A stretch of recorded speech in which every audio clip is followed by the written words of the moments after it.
Mali's interim president has reappointed his prime minister, giving him 3 days to name a national unity government. Tens of thousands of people attended a peace rally in the capital, organised by the High Islamic Council on Sunday. The country's leaders are trying to put on a united front to combat rebels who took control of the north part of the region in March. Well, Alessandra Joo-free-dah is an anthropologist and research associate at the School of Oriental and African Studies in London, who has lived in Mali. She joins us live on Skype from Turin in Italy. Thanks for being with us. Does it look to you now like a national unity government is finally coming together?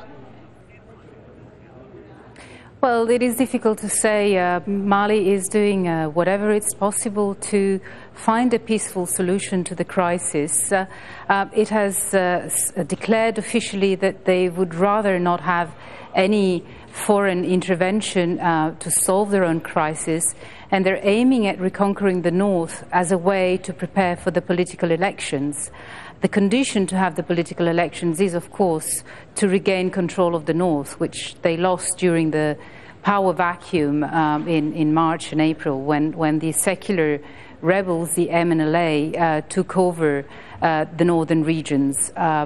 They were then followed by Islamist groups, Ansar Din and Mujao, who have claimed the victory of the MNLA, the secular rebels. So in order to have these political elections, now the government of Mali must ensure that there are constituencies in place in the northern regions for the national political elections to take place. This might involve some sort of coming to terms with changes, political changes, and putting into place a federal government that will recognize some autonomy to the north of the country whilst retaining territorial sovereignty in the south from Bamako. Well, it's going to be an interesting development to see how that pans out. But can Mali really solve the situation in the north without some foreign military intervention? There does seem to be some pressure building up for that, doesn't there? Yes, absolutely.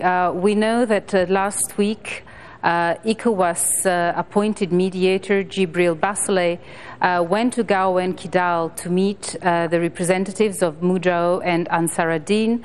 I heard from Malian sources that he was only able to have talks with the leader of Ansar Din, Iyad Agrali, but unfortunately he could not reach the Mujao, which is the most extreme Islamist group, some say, that branched out of Aqmi al-Qaeda in the Islamic Maghreb.